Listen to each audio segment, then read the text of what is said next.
Bonjour les filles, voilà, je pense que vous avez découvert pour la plupart votre cours ce matin. Donc aujourd'hui, ce que je vais voir avec vous, je vous passerai tout ce qui est groupe aliments et équilibre, puisqu'on l'a vu sur un précédent cours et que je vous ai fait une autre vidéo sur le sujet. Avant de continuer et de rentrer dans le cœur du sujet, je vais voir avec vous la notion de nutriments, parce qu'on m'a posé la question. La différence entre macro, micro, nutriments. Donc, alors, macronutriments sont des gros nutriments. Et ce sont les protéines, les protes, lipides, glucides. C'est-à-dire qu'ils apportent de l'énergie. Et les micronutriments, donc des petits nutriments, ça va être les vitamines, les minéraux. Donc, eux n'apportent pas d'énergie. Quand je parle de nutriments, ça peut confondre les deux.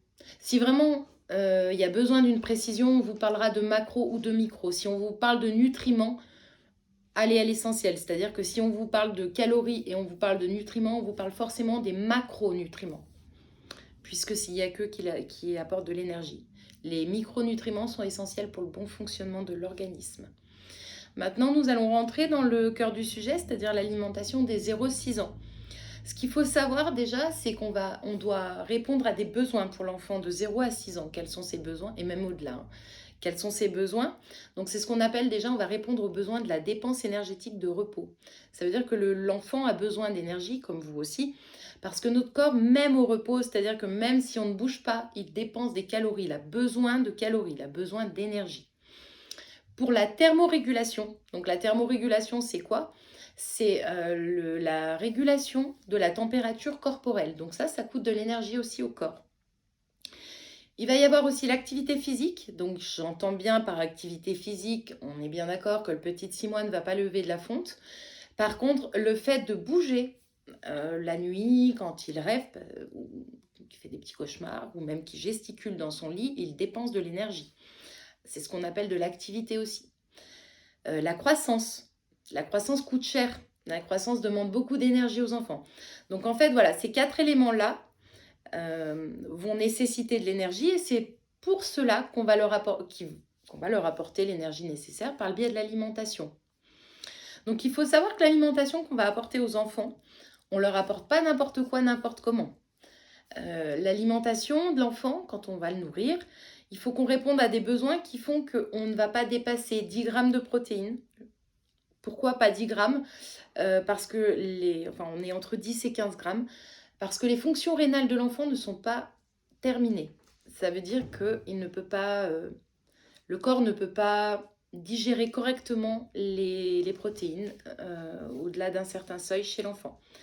Il faut savoir que dans les apports qu'on va donner à ces enfants, la moitié des calories qu'ils vont prendre vont être sous forme de glucides, dans ce qu'on conseille. Et puis il y aura un tiers, ce sera des lipides. Voilà, donc ça c'est pour la répartition, c'est-à-dire l'équilibre entre les aliments. Maintenant, avant de passer à la suite, j'aimerais qu'on fasse un petit focus sur le lait maternel et le lait de substitution.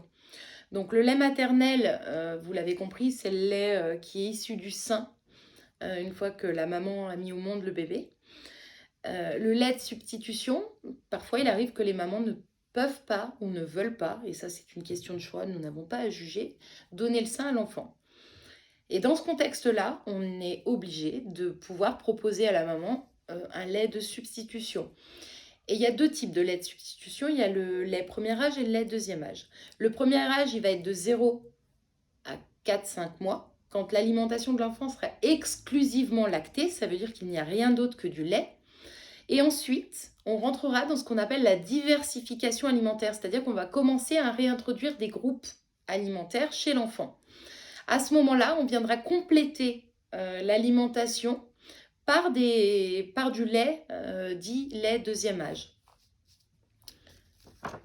Donc je vous laisserai voir les inconvénients et les avantages du lait de substitution. Comme je vous ai bien expliqué sur le cours, l'idée c'est pas de diaboliser ce lait-là, c'est juste de comprendre en fait qu'on peut substituer le lait maternel mais pas à n'importe quel prix. Donc si on veut calculer les besoins de l'enfant en lait jusqu'à 6 kg, c'est-à-dire jusqu'à environ 5 mois, vous pouvez appliquer ce qu'on appelle la formule d'Aper, qui est à connaître d'ailleurs.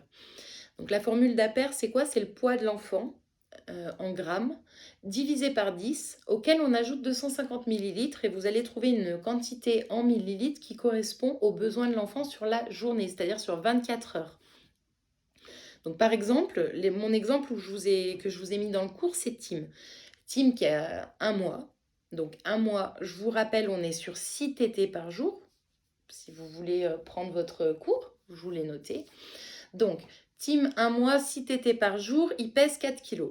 Donc, si on fait la formule d'Aper, il fait 4000 grammes divisé par 10, auquel on ajoute 250 millilitres. Vous trouvez 650 millilitres. Donc ça, c'est le résultat du calcul.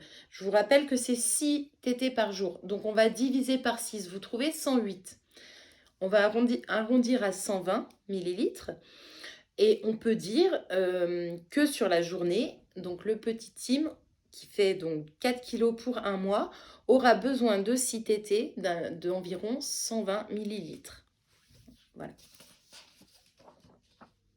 Donc à partir de 5 mois, on rentre dans ce qu'on appelle la diversification alimentaire. Alors vous verrez, il y en a qui disent 4 mois, il y en a d'autres qui disent 6. Moi, j'ai coupé la poire en deux, on est à 5 mois. La diversification alimentaire, c'est quoi? C'est le fait d'introduire des familles. Alors, je parle bien de familles alimentaires dans un ordre bien précis qui respecte les capacités du système digestif de l'enfant. C'est-à-dire que l'enfant ne peut pas tout manger d'un coup. Il y a des choses à respecter et je vous laisserai vous référer au tableau que je vous ai fait dans votre cours pour pouvoir voir l'évolution. Vous remarquerez aussi que les textures sont adaptées et elles sont à savoir. L'ordre dans lequel on adapte les textures, c'est à savoir. En complément de cette diversification alimentaire, vous avez le lait deuxième âge, qui lui va être... sa composition va être étudiée un petit peu moins riche pour pouvoir compléter les besoins, les apports nutritionnels apportés par le biais d'aliments solides. Donc ensuite, on rentre sur l'alimentation des enfants de 1 à 3 ans.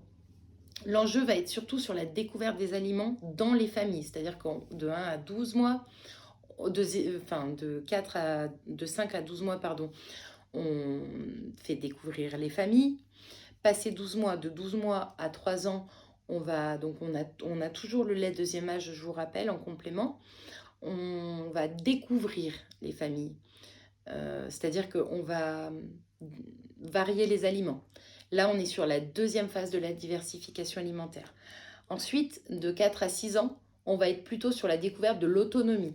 En tout cas, dans ces tranches d'âge, il y a un respect de l'équilibre alimentaire. Donc, je vous l'ai noté sur vos cours. Je vous laisserai bien les apprendre parce que c'est à savoir. Donc, les fruits, 3 fois par jour. Les légumes, 2 fois par jour. VPO, c'est-à-dire viande, poisson ou œuf. 1 à 2 fois par jour en respectant des quantités de protes que vous ne devez pas dépasser. Céréales, féculents et ou légumineuses, on les prend à chaque repas. Je vous rappelle que c'est ce qui apporte de l'énergie. Les produits laitiers à chaque repas, je vous rappelle que l'enfant à cet âge-là va jusqu'à 4 repas. On peut aller jusqu'à 4 produits laitiers. Pourquoi? Parce qu'il y a un apport de calcium et de vitamine D qui sont indispensables pour la croissance. Ça, c'est des éléments que vous devez savoir pour le CAP.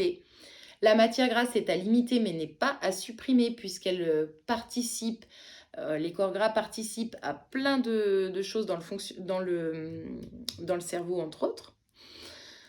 Les boissons à volonté, en sachant que je rappelle que la seule boisson indispensable, c'est l'eau. Et les produits sucrés sont à limiter, bien entendu. Donc ensuite, vous verrez la partie sur le comportement alimentaire. J'aimerais juste faire un petit bémol quand on parle d'anorexie, de boulimie et de néophobie.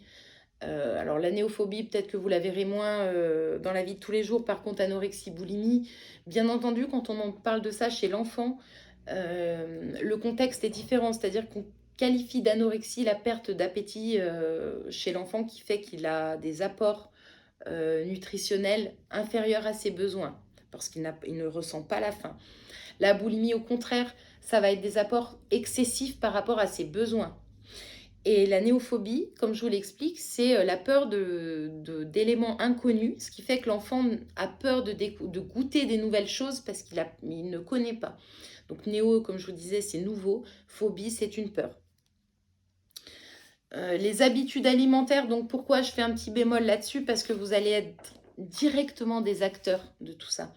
C'est vous qui allez participer, au même titre que les parents, à la découverte de la nutrition chez les enfants. Donc, vous allez participer à l'instauration de leurs habitudes. Et c'est très, très important puisqu'à cet âge-là, vous les conditionnez pour la suite. Donc, par pitié, mettez-les dans un équilibre alimentaire, sensibilisez-les au maximum.